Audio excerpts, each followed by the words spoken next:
Welcome to the Fieldhouse Strength Podcast. Fieldhouse Strength Podcast. If it's strength and conditioning, powerlifting, athlete performance, general fitness, and anything in between, we're talking about it. Your hosts are pros who've done it all and here to share that knowledge with you. This is the Fieldhouse Strength Podcast. And here are your hosts, Sean Jones and Jonathan Bird.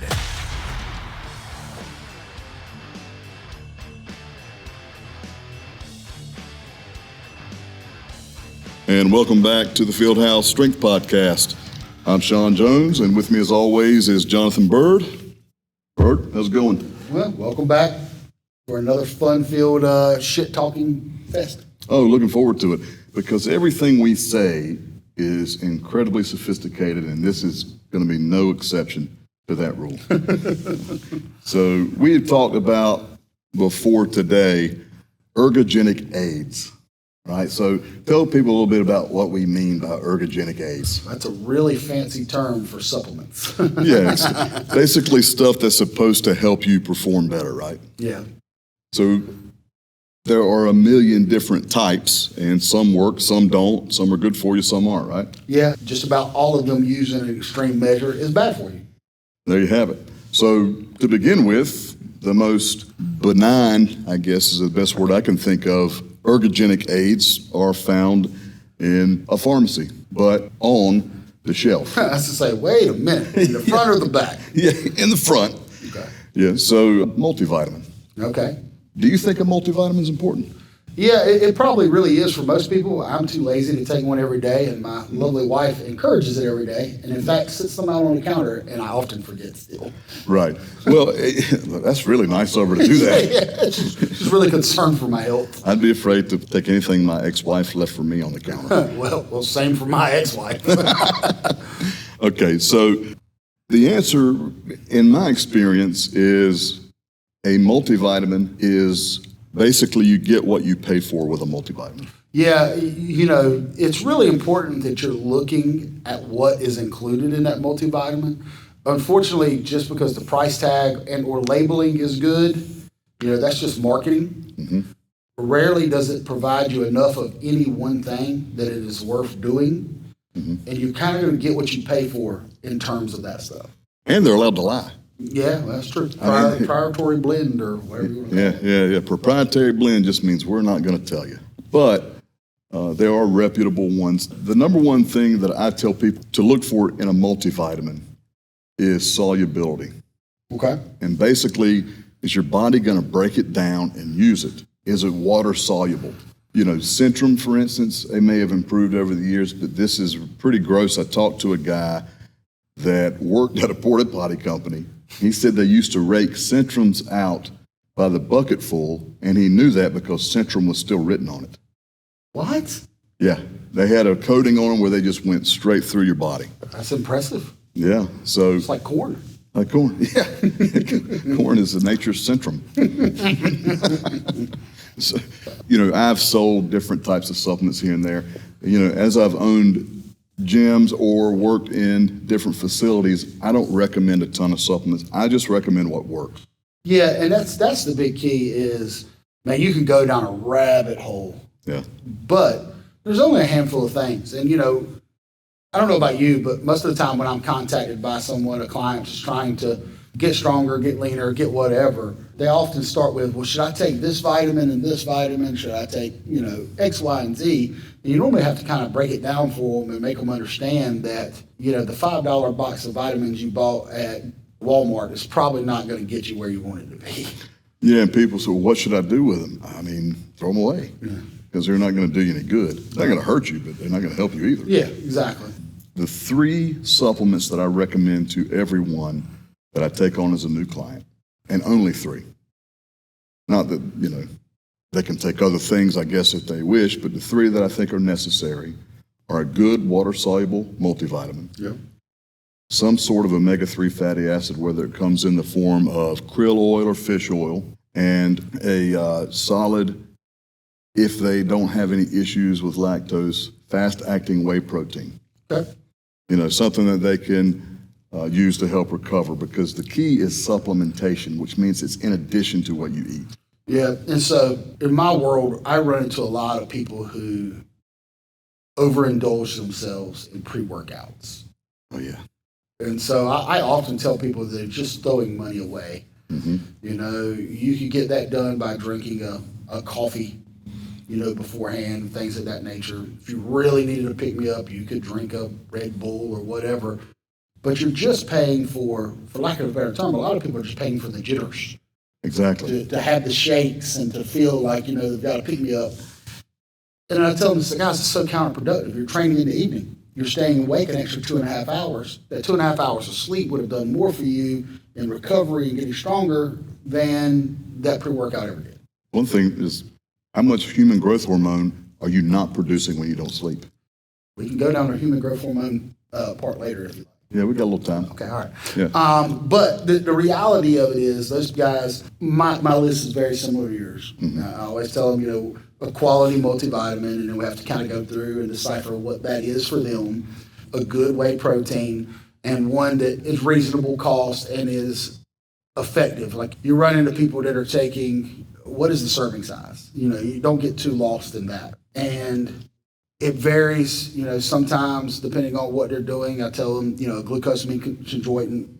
Mm-hmm. I've had some that have had success with it, some do not. Yeah. It's hit or miss. You know, if you haven't noticed anything in the first couple months, then it's a waste of our money at that point. Yeah. You know, every now and then, you know, creatine, depending on what their goal is and things of that nature. But it's a very limited list of things that people that I've worked with that they take in the front half of the pharmacy. Yeah. Now, the back half of the pharmacy, that's a little different, and a rabbit hole that maybe we'll trickle down a little bit today. Yeah. So when I go back to those three, the reason I recommend them is, just like you said, a cup of coffee. I tell people that it's not powerful enough for them. You know, it's like, look, if you understand what guarana extract is, it's just a stimulant that's not as much of a stimulant as a cup of coffee. And they'll put niacin in there so you feel tingled. Correct. So that you feel like it's magic, you know. You know, the issue that I have with those pre-workouts is that, in general, if you're having to take what is the equivalent of 6 to 8 cups of coffee to be able to train, we got to look at what else you're doing here. Yeah. And I've been there. Like, literally on my Facebook memories today was a post that said I took 4 scoops of Jack 3D. Now, if you remember what Jack 3D was like back in the day, Oh, yeah. it was hell. I remember the first time I ever took it, I was like, am I going to make it? You know, so I'm speaking from experience here. Yeah. And it is extremely overrated. And for lack of a better term, your servings of caffeine in a day is probably way too out of proportion to be getting the effects you need to do the things you need to do. Yeah, if you need that much, you need more sleep. And so I run into this question. Well, I eat well, okay? Yeah, I eat everything I need to, so I don't need those supplements. So I've got questions that I ask. Okay. In terms of the multivitamin, how many colors of vegetables do you eat every day? Yeah, that you don't get that. You don't get every spectrum. You don't get that. No. Then in terms of the omega-3 fatty acids, do you eat cold water fish at least 3 times per week? Unless you eat cold water fish specifically 3 times per week, like salmon, you need omega-3 fatty acids. And One something I did not know. yeah, and then in terms of whey protein, especially when somebody is deconditioned, I think it helps to have something that, in addition to what they would normally take in at the right time to help them recover. And, you know, and of course you heard about the magic window, right? Oh, yeah. Yeah. Well, that's a whole podcast in itself. And maybe we can come back one day and do one of these myth busters that need to be taking place. And, Oh, yeah. you know, I mean. Well, basically how I work with the magic window is I say, if you want to be sure, drink it while you're still sweating, you know. So those, to me, are the 3. The other thing I get is when people come to me and they go, hey, I just bought Octopus 3000. What do you think of that one? I'm like, I don't know. I don't keep track of those brand names. What is it? Yeah. And so I have them send me a picture of the ingredients and that kind of stuff, and it's normally something pretty simple. Well, you know, and I don't know if you remember this, but we just finished training up a Division I athlete playing defensive line at ACC. And, you know, he brings in his supplements. I'm like, were telling me the supplements. I said, I need you to bring all those in. He's like, well, why? I said, because there may be something in that over-the-counter supplement that is banned by the NCAA that you're not even aware about. Yeah. Oh, yeah. And if you're old enough and you remember Ultimate Orange. Oh, yeah. Yeah. I ingested a lot of it. Yeah. As a teenager. You know? Slightly before my time. Yeah. Yeah. But I do remember taking creatine and people thinking, oh, my God, he's taking a steroid. Oh, yeah. Story about that, which is absolutely ridiculous. So I didn't like school, but I liked this stuff. Mm-hmm. So my book bag was always, when I was in high school, full of supplements and books about nutrition that I got at a secondhand store. And I read about creatine back in the mid to early 90s. Mm-hmm. And so basically, athletic trainers, the NCAA, they all thought it was a steroid. And then when they realized it wasn't one, oh, it'll shut down your kidneys. No, yeah. Yeah. You realize that Coach Seipel nearly got fired for that. This is a story he would tell out in the open. As a fundraiser and something to help the team, we could buy it through a company that gave it to us for a discount. And gave a kickback or whatever. Yeah, and it got into the program. Well, he did that, didn't think it was a big deal. They almost fired him over it because they thought he was giving drugs to the so anyway, that turned into this big thing. And I remember once I started working with him, we were in a staff meeting. And the athletic trainer at the time, this is 20 years ago, he starts talking about the dangers of creatine. And I said, how many documented cases of kidney failure have been caused by creatine? We just don't know. We haven't had enough time with it. It's been out 15 years. Yeah. So anyway, that's the thing. But the other myth with it was you had to preload. Oh, yeah. That was a marketing genius, by the way. Absolutely. You don't see that anymore, but back then, the instructions on how to take it was like you were taking like 4 scoops a day for the first 2 weeks. And then, then it lowered itself down to get it into your system. I did it every time. Yeah, I did too. Yeah. And, but, come to find out, you're just urinating all that out. Yeah. And so, you're just running through the bottles faster and having to buy more. Yeah, pretty smart. Solid marketing tool. No doubt about it. So you talk about like Jack 3D and that kind of thing. Then you've got the types of supplements that make you just melt fat. Oh, yeah. Yeah. I don't even know the names of them anymore because I don't pay attention. But I tell you what did work. This is not a recommendation, but when I was in high school, I learned about the Ephedra stack. Yeah, well, Ephedra was in Ultimate Orange. Yes, exactly. So I would take that with a baby aspirin. Yeah, well, that's what bodybuilders call ECA stack now. You know what I mean? Mm-hmm. They find a way to take some Ephedra, baby aspirin, and there's one more. But in combination, it will melt the fat off of you. Yeah. It also has some dangerous side effects. Yeah. Much like everything that works. Exactly. And I still know how you could do it and the way you could make it. I'm not going to give anybody ideas, but it can still be done. Oh yeah, absolutely. Yeah. But man, again, it's a typical bodybuilding thing, unfortunately. Here's the thing when we're talking about supplementation and the evolution of it is there's always another one. Okay, like one's going to fade, there's going to be another one, and that other one, at times, is more dangerous than the one that we got rid of because we said it was dangerous. We talked about our top 20 athletes of all time recently, and in that there's some guys that were questioning of whether or not they were using testosterone, steroids, the laundry list. Steroids are not just testosterone, just so everybody's on the same page with that. But Mark McGuire, the pro hormone, was it androstenedione? I forget. It's andro. Androstenedione. There you go. It was in every GNC in America. Right. And then, it kind of phased itself out because, it's dangerous for you. It's hard on your liver. It is and was. Yeah. But it faded away to SARMs, right, of which we know very little about. Even the people that claim to be experts know very little about. And again, same problem. It's got to go through your liver. It's hard as hell on your liver. And you can walk into a supplement store and buy it. You can walk into any supplement store just about anywhere and buy it.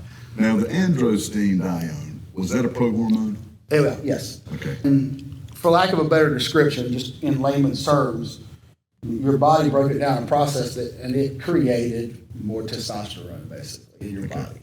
And it is not what people would call a natural testosterone booster. By the way, I've never heard of one that actually worked. But, that's what it was in. I'm sure there's the picture. You could Google it quickly and find the picture of it in the background of Mark McGuire's locker. You're right, I remember that. And man, it just, talk about a great marketing tool that probably wasn't intended, but man, that snowballed. Well, here's the story behind the testosterone boosters. As you know, well, you've got your total testosterone, your free testosterone. Free testosterone is what you can use. The claim is that it will boost your free testosterone, because otherwise it would be a steroid. Yes. And I don't think it does either one. Yeah, there's probably some studies out there. Maybe somebody feel like fact checking me, and that's fine. But I have never met anyone who had success with it. And I guess success is determined by your goal as well. Correct. I know that. Do you know the story behind why there is such little regulation in the supplement industry? I do not. So I believe the senator is Orrin Hatch. Not that important, but if you want to go look at it and tell me I'm wrong, it won't be the first time today I've been wrong. But I believe it was Orrin Hatch from Utah. And a lot of those supplement companies were in Utah. And they were under a lot of scrutiny, so he put up a bill, basically, that set it up where the FDA did not have jurisdiction over them. Huh. And so none of them are FDA approved. They don't have to adhere to FDA standards. So one thing is, since there are so little oversight, which means that you don't know what's in it, you don't know if it works, that some more reputable supplement companies actually go through a more stringent process, bringing the FDA in to have their labs inspected. Yeah, so I know this from experience. I had the opportunity one time to design my own over-the-counter supplement. Mm-hmm. And, name branded or whatever. And for lack of a better description, you had categories. Mm-hmm. You pick one from this category, two from this category, three from this category. Here's your pre-workout. Right. Here you pick one from this category, one from, what I mean? It's like a checkbox that you could pick from to design your supplement. Yeah. And that's all it required of me. Yeah. You can go in a lab and put on a white coat? No clue. No clue if what I actually clicked was going to be bird's protein or whatever. You know what I mean? Like, right. No idea. Because I was like, I think I might be opening myself up to some legal issues here. I think I'm just going to let this slide. There was certainly some ethical issues, right? I'm pretty loose on those. So, fair enough. But yeah, there's no governing body or nobody overlooking the supplement industry. It's an older movie, but if you go back and watch Mark Bell's Bigger, Faster, Stronger, and it's on like all your Netflix platform type things, man, it gives you an eye-opening look at the industry itself when it comes to supplementation. That was a really good documentary. It was. He did a really good job with it. Mark's an odd guy, but the documentary was really good. Yeah. It's basically, the idea was, if you take a steroid, you will die from it. Yeah, and that's, we can go ahead and go down that rabbit hole a little bit. More people die every year from the overuse of Tylenol than that of steroid use. Yeah, because it's much more difficult on your liver. And if you're a little hungover and all you have is Tylenol, go to the store and get some besides that, because that's even more difficult on your liver when it's weakened. Especially if you do it a lot. Yeah. Especially if you're an alcoholic. Yeah. Which those guys don't really get hangovers, I don't think. But yeah, you got to stop drinking to get hangover. But yeah, I mean, the NFL itself allows 6 times the normal level of testosterone use. That I did not know. Yeah, but that's one of those things. When you see guys that failed drug tests for testosterone in the NFL, oh boy. Oh yeah. What have you done? Yeah, they weren't just dabbling. What? I didn't know. Yeah. I accidentally ingested. Yeah, okay, buddy. A gorilla? You ingested a gorilla? You ingested 6 times the normal amount. Now, you say gorilla. That was a thing in the 70s and the early 80s. People thought that using gorilla would help you. Man, my cousin swears he didn't do it, but he knew an awful lot about it. I'm like, I'm not going to eat the gorilla balls. Or my favorite, You know, and Ray Lewis was a hell of a football player.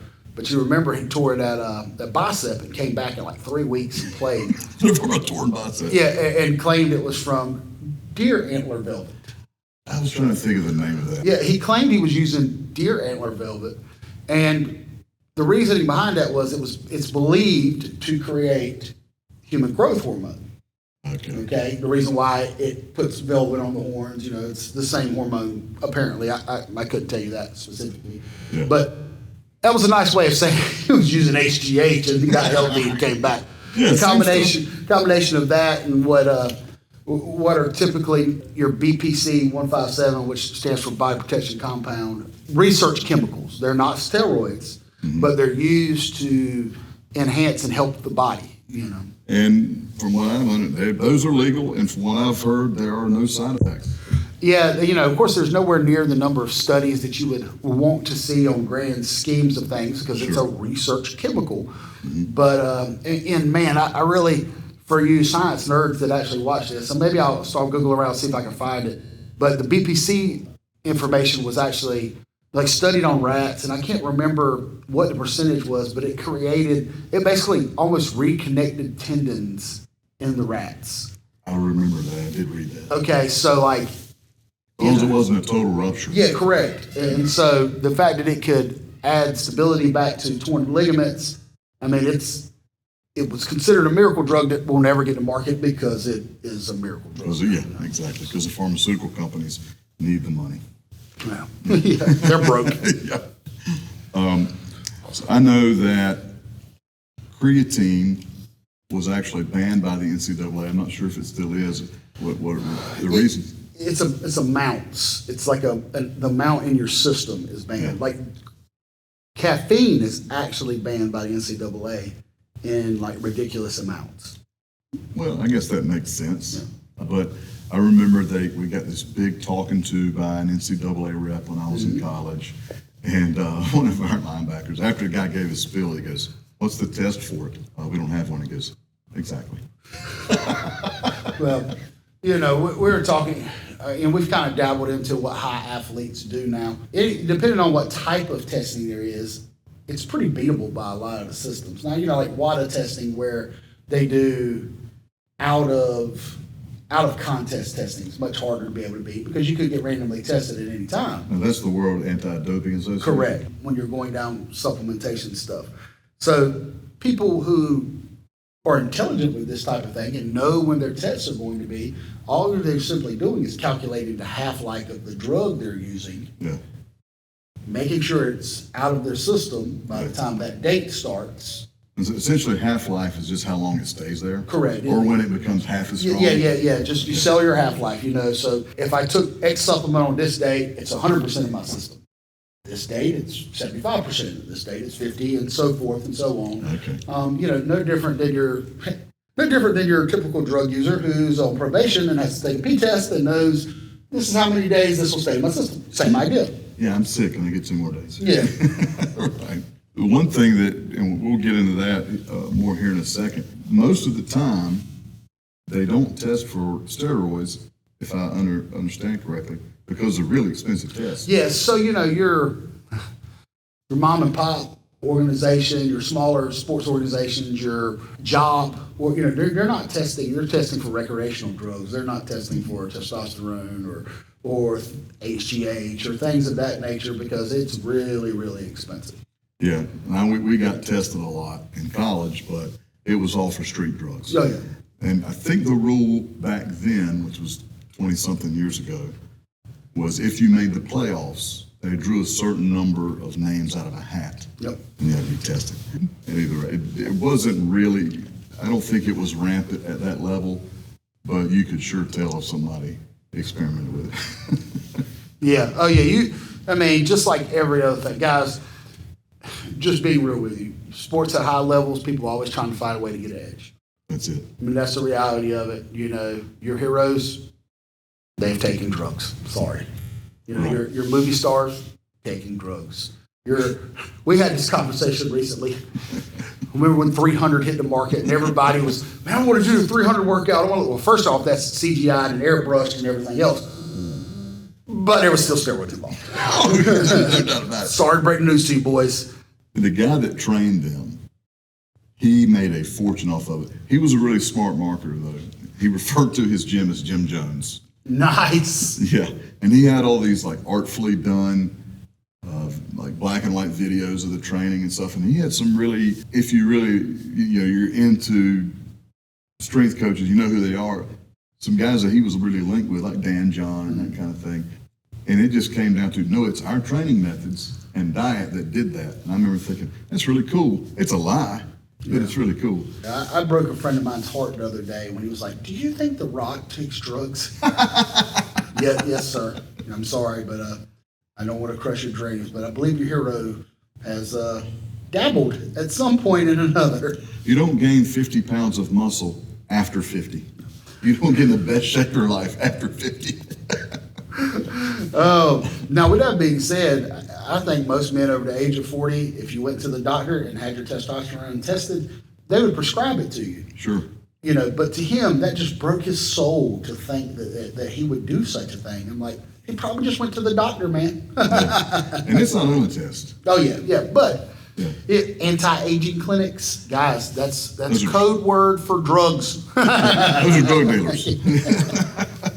But the thing about it is, it's not like, I don't know, you have your own belief systems about things, and he's not smoking crack to get that size.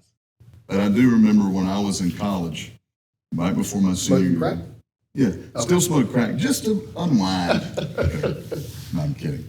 I do it because I have to. No, I don't smoke crack at all anymore. Michael Irvin smoked crack. Yeah, he did. My favorite linebacker of all time, Lawrence Taylor. Yeah. Cocaine's a hell of a drug. So,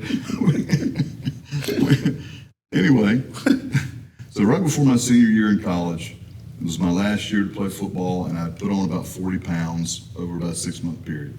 Now, there was some fat there. Of course. Yeah, but I'd gotten strong too. And I was doing my internship at the YMCA in Wilmington, and I just remember there was a guy in there. He looked super old, so he's probably my age now, 40. And I was pretty strong at the time. And he goes, do you mind if I jump in with you? I said, sure. So we worked our way up, did a lot of volume. We got up to 405, I think 415 for our last set. And what I didn't know is he had already gone up to 495 and worked his way down and went up with me again. Oh, impressive. Yeah. And we were talking about what he did. He said, I work out one time a week. I don't have time. I'm a working man. So he goes, and I told him what I lifted, and he goes, now you hadn't ever taken creatine or anything, have you? I said, I take creatine. He goes, see, I think that's cheating. Okay. Yeah. So this guy's a 500-pound plus bench presser, works out once a week, and he had just started eating breakfast. He said he thought that helped. Yeah, that probably helped. Yeah. That's probably the difference. Those few eggs he got in the morning, I think so. put him over the hump. Don't get me wrong, guys. There's guys that are freaks of nature who have gotten really far and done those things, and there's guys in drug-tested organizations that, their numbers are probably true, what they've done on their own with God-given talent, hard work, and lots of supplements. And there's guys that beat drug tests. I'm sorry to tell you this. You're Olympians. The Soviet Union had a whole system developed around it. Well, you know how we found out about Dynaball, right? We went over there and visited. Yeah. Well, one of the Germans got drunk and told one of our coaches one night. Yeah. And we were like, oh, we need it. But the reality of it is there are some things that are over the counter that will help you develop your body, get stronger, stay healthy, do things that are long term. And then at a certain age, there's limited progression that you can go through. Yeah. If you see a doctor do things correctly, there's nothing wrong with going down that route either. Like, it's nothing about it's cheating. It's just keeping your body healthier for a longer time. Right. Say, for instance, and I'm not a doctor, obviously, and that's the last I'm going to say that. Well, he's also just claimed he was 40. Did I say 40? Yeah. I'm 40-ish. Yeah. I'm closer to 40 than I am to 50. Okay, fair enough. Yeah. So over the years, I really don't know how many thousands of people I have interacted with in a training setting. Yeah. Over 20 years. And, women that have hormonal issues and they become menopausal, or if they've had a hysterectomy, what's the first thing they do? They replace those hormones. Yeah. The same thing goes for men. If your hormones aren't at a healthy level, they need to be corrected. Now, whether or not you're the one that determines how to correct it or not, that's where it becomes cloudy, you know. But if your doctor looks at it and says, oh, you're fine to have really low testosterone, then you need a new doctor. You start losing facial hair and you're depressed, and that's not normal. No. And I know low testosterone in women is a thing. It is, believe it or not. Women will start to get hair loss. They're not nearly as strong. Now, their supplementation for testosterone has to be very carefully measured because they have such a minute amount compared to men that you really could mismanage them. Yeah, and I don't want people to misunderstand what I'm saying here. As you age, you need to see a doctor. You need to get your blood work done. You need to know what's going on in your system so that your body can function at its best for as long as humanly possible. Right. And, you know, I tend to do my research, my Google research, what do you want to call it, before I go in now. Don't go in and tell the doctor what he needs to do because he has a medical degree and you Googled it. Yeah. But the National Institute of Health says that having a proper level of testosterone reduces all-cause mortality. So if your testosterone's low and you supplement testosterone to get it to a good level, then it's going to make you more healthy. Absolutely. You're less likely to die early. I had a friend that was saying, well, won't you have a higher risk of testicular cancer? I said, how much testosterone do you think I'm taking? Yeah, and that's the thing. Being a realist here, your high-level bodybuilders, your IFBB pro bodybuilders, there's a reason why they're dropping dead, in their 40s and 50s typically, because they're taking excessive amounts of just way beyond testosterone, okay? And that is not healthy, okay? But I tell people this all the time. Any sport done at a high level is never healthy. No. Your marathon runners, they're not in good health. Shape, yes. Health, no. Well, now you've got ultra marathon runners as if 26 miles isn't far enough. Correct. Say, they've got stress fractures in their legs, your triathletes they're all over the place. Your world-class bodybuilders, your world-class athletes are beat to death. CTE is a real thing with, and that's the reality of it is sports done at a high level aren't really healthy.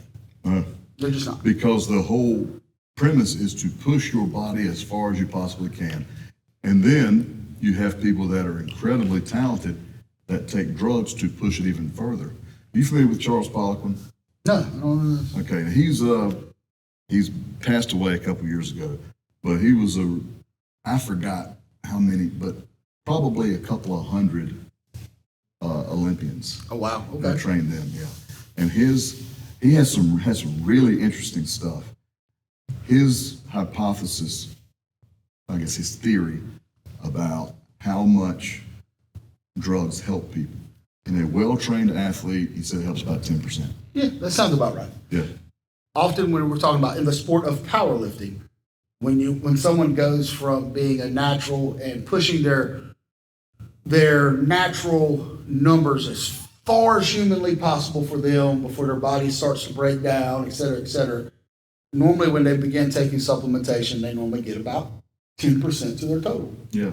And I think one thing that's important is for people to understand why that helps. So kind of explain a little bit, like what does it do when you talk about your body breaking down? Why does it give you that 10% at that point? And so I've seen over the years guys, I've probably trained a few hundred competitive lifters, not counting athletes, just competitive lifters. Yeah. And what typically takes place is their ability to train just a little longer and a little harder, and their ability to recover just a little better because they're using much beyond testosterone. You're taking the BPC 157, they're taking HGH, they're taking supplements to lower their body fat percentage. They're taking things that help with their tendon strength and sometimes not, which leads to major injury. But the reality of it is they're just able to push a little longer and a little harder and develop just more muscle in that time frame. And I kind of think about that, and I'm not a mechanic, but I always liked drag racing. Mm-hmm. And I remember my dad telling me stories about when he drag raced in the 70s. And they would do every little thing they could when they got to the track. You know, for instance, to make the intake colder, they'd put a bag of ice on it. You know, everything they could do just to get that little edge, but it made the difference. Yeah. I think we opened a can of worms with this one, Bird. I agree, and it's probably going to take multiple different podcasts to go down that route. And I'm okay talking about that kind of thing. I mean, I've had a lot of experience dealing with athletes who have, you know, competed in, and let me be very clear, I will never train someone who I believed was competing in a non-tested federation and using supplements. Like, I am completely against that. If you choose to compete against other like-minded people where there's not a drug, that's fine. Right. So, you know, there's a very fine line there. To me, that is cheating 100%. It's against the rules. You know it's against the rules, and you're doing it. So to me, it's their business. Yeah. Because I don't train in that arena, obviously, nearly as much as you, but if I have a client that says, should I take steroids? I'm not recommending steroids for you. Correct. But I have to be able to do my job effectively. I have to know. Right, but I don't. Yeah, and I have to know what you're doing, how you're doing it, and if you're lying to me, we will never get the best out of you that we can get out of you. That's part of the problem, and people lie a lot. Like, even if you have an open door policy with that type of thing, they still lie. So I've trained people before that have drug problems, and I'm not going to be able to give them a talk to make them stop taking drugs. Yeah. But I have said, if you take cocaine or any type of amphetamine, let me know, because you need a day off. Yeah, it's funny, and we probably should save all that for a different podcast, but in the strength world, and we're talking about just strength training as far as competitive strength athletes, there's nothing that's not on the table. Like, I mean, Right. if you're telling a guy that, hey, you're 50 pounds from the world record and X, Y, or Z lift, they'll take everything under the sun to try to find that 50 pounds. Yeah. And that's the reality of it. Does jet fuel work? Yeah, I saw an interview on Dave Tate's Table Talk with Dave Hoff, who's got the biggest quick powerlifting total ever. Mm-hmm. And he makes a statement, it's like, everybody knows what it takes. Mm-hmm. Just not everybody's willing to do that. That's a good point. And he's 100% right. Now, he's talking about the whole scope of things, your training, your diet, your supplementation, the level of pain you will have to go through to be strong enough to do those things. There's not a amount of drugs you could take on this planet to let you put 1,000+ pounds on your back from just taking drugs. I don't know how true this is. You would know better than me. I was reading, I think it was Ryan Kennelly, an article by him years ago. And he said that the first time he had 1,000 pounds on the bench, he felt his bones flexing. Yes, yes. I've never really been scared with putting weight on my back squatting. Like, I don't know, I've always been a really good squatter. But with the evolution of equipment, and as I got stronger and, in my later 30s now, like the bone density that I have from heavy lifting from years and years and years, yeah. I was scared to death the first time I pulled 1,000 pounds out of the rack over my face. Oh, God. Because, all it takes is a forearm snap. And I don't care how good your spiders are, 1,000 pounds is coming to you. That's why it's important when you're doing those things, you have face savers and stuff on the bench. Yeah, you got to catch a grand. Yeah, but, and that's true. And the irony of Ryan, I don't know if you've ever seen it, Ryan got arrested for having a lot of supplements and like gold bars and like all that other stuff. Gold bars? Yeah, in a safe. And if you're going down. Yeah, his trial interview is, man, I hate to say it this way, but it's pretty funny. Yeah. Like him bashing all the supplement use, and then like when he got out of prison, all of a sudden he's benching 1,000 pounds again. I'm like, wait a minute. Now, let me make this disclaimer. I never want to go to prison. Okay? I don't want to go. But if I knew it was going to happen and I had stolen a bunch of money, I'd have gold bars. And I think I might even buy a tiger. A tiger? Yeah, Well, apparently, according to Tiger King, they weren't that expensive. That's true. I mean, I might even get an ocelot. People don't even know those. I don't know what that is. It's a cat that nobody ever talks about. But I would have really exotic pets just around my house. Because I want to go down, I want to go out with a bang. Well, think I would buy cars, but okay, all right, pet sounds good. But I know like there's an impending arrest. Oh, okay. Yeah, like warrants. I'm just gonna run through this money and buy as many crazy items as I can. Yeah, they're gonna show up and just think that I'm like a Roman emperor. Yeah, about a pack of wolves running around in my house. Pack of wolves. There you go. Yeah. Serve that warrant now if you want, big boy. Yeah, that's right. And I would only be wearing Crocs when I got there. Just Crocs. Crocs only. Okay. Yeah. Anyway, I think this is the We've got introduction. way down. Yeah. I think there's going to be a part 2 and a part 3 to this. It sounds like it's pretty liable there. So. Oh, well, hey, why don't we wrap this one up and then we'll put our heads together about part 2. All right, sounds good. All right, guys. See you next time. Hey, if you've got an issue that's keeping you from reaching your potential, go to our website, www.fieldhousestrength.com. Schedule a consultation. Maybe I can help. If you have a nagging injury or movement problem, we'll do a virtual Zoom assessment. Based on what I see, I'll let you know how I can help. Free of charge, no obligation.